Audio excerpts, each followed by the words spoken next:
Welcomes to மாருதிஸ் kitchen. இன்னைக்கு நம்ம கோவக்காயை வச்சு ரைஸ் செய்ய போகிறோம். அதுக்காக கோவக்காயை வந்துட்டு இது போல் நீளமாக கட் பண்ணி நல்லா கழுவிட்டு எடுத்து வச்சுக்கோங்க. தேவையான பொருட்கள்னு பார்த்தோம்னாக்க வர கொத்தமல்லி, பருப்பு, கடலைப்பருப்பு, உளுந்தம்பருப்பு, நிலக்கடலை இருந்தால் நிலக்கடலை சேர்த்துக்கலாம், ஜீரகம், மிளகு, இஞ்சி, பூண்டு, நறுக்குன சின்ன வெங்காயம், கருவேப்பிலை, மஞ்சத்தூள், மிளகாய்த்தூள், மல்லித்தூள். வாங்க எப்படி செய்யலான்னு பார்க்கலாம். கடாயில் 2 ஸ்பூன் எண்ணெய் ஊற்றிக்கோங்க. எண்ணெய் ஊற்றிட்டு நம்ம கட் பண்ணி வச்சுருக்க கோவக்காயெல்லாம் நல்லா தண்ணியை ஃபுல்லாக கம்ப்ளீட்டாக வடிச்சிட்டு இதோட சேர்த்துக்கோங்க.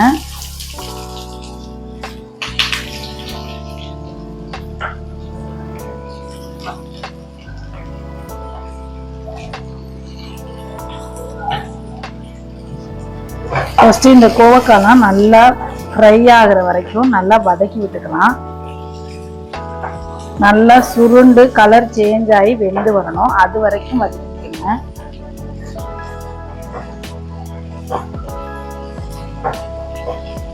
நல்லா வதங்கிக்கிட்டு இருக்க கேப்ல நம்ம மிக்ஸி ஜாரை எடுத்துட்டு அதுல நறுக்குன ஒரு பெரிய வெங்காயம், ஒரு துண்டு இஞ்சி, கொஞ்சமா பூண்டு, 1/2 ஸ்பூன் ஜீரகம், 1/2 ஸ்பூன் மிளகு, மஞ்சத்தூள், மிளகாய்த்தூள், மல்லித்தூள் இதெல்லாம் சேர்த்துட்டு நல்லா அரைச்சி எடுத்து விழுதா வச்சுக்கோங்க. நல்லா வதங்கிக்கிட்டு இருக்க கேப்ல நம்ம மிக்ஸி ஜாரை எடுத்துட்டு அதுல நறுக்குன ஒரு பெரிய வெங்காயம், ஒரு துண்டு இஞ்சி, கொஞ்சமா பூண்டு, 1/2 ஸ்பூன் ஜீரகம், 1/2 ஸ்பூன் மிளகு, மஞ்சத்தூள், மிளகாய்த்தூள், மல்லித்தூள் இதெல்லாம் சேர்த்துட்டு நல்லா அரைச்சி எடுத்து விழுதா வச்சுக்கோங்க. இப்போ கடாயில் கொஞ்சமாக எண்ணெய் ஊற்றி எண்ணெய் காஞ்சதும் 1 ஸ்பூன் கடலைப்பருப்பு, 1/2 ஸ்பூன் உளுந்தம்பருப்பு போட்டு நல்லா வறுத்துக்கோங்க.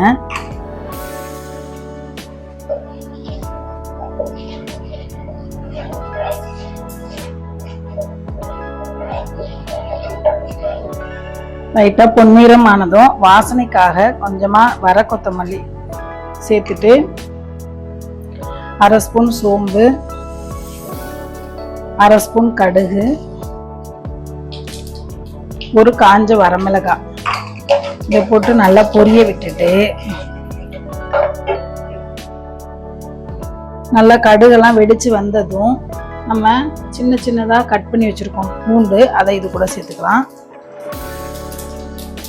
சின்ன சின்னதாக கட் பண்ண வெங்காயம், கொஞ்சமாக கருவேப்பிலை இதெல்லாம் சேர்த்து நல்லா வதக்கி விட்டுக்கோங்க.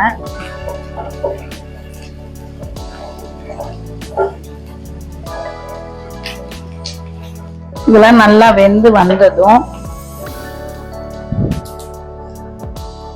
கொஞ்சமாக பெருங்காய பவுடர் சேர்த்துக்கலாம். லைட்டாக பரட்டிட்டு நம்ம இப்போ அரைச்சி வச்சிருக்க வெங்காய பேஸ்ட்டை சேர்த்துக்கோங்க. சேர்த்துட்டு இதோட பச்சை வாசனை போகிற வரைக்கும் நல்லா வதக்கிக்கோங்க.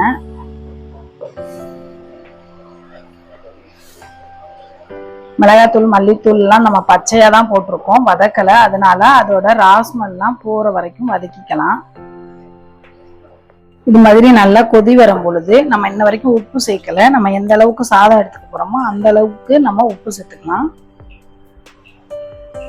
உப்பு சேர்த்துட்டு நம்ம வதக்கி வச்சிருக்க கோவக்காயும் இதோட ஆட் பண்ணிக்கோங்க. சேர்த்துட்டு நல்லா இந்த கோவக்காயோட இந்த மசாலா வந்து நல்லா மிக்ஸ் ஆகுற மாதிரி நல்லா கிளறி விட்டு நல்லா சுருளை வேக வச்சுக்கலாம்.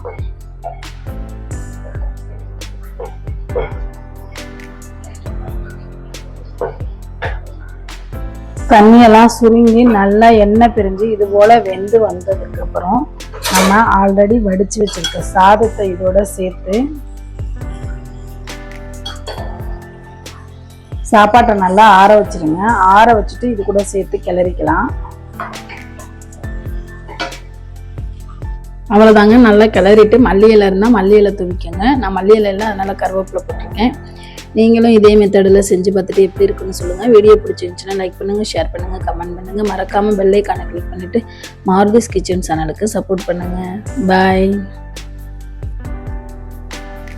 Joy to the world, the Lord is come. Let earth receive her King. Let every heart prepare him room. And heaven and nature sing, and heaven and nature sing, and heaven and nature sing.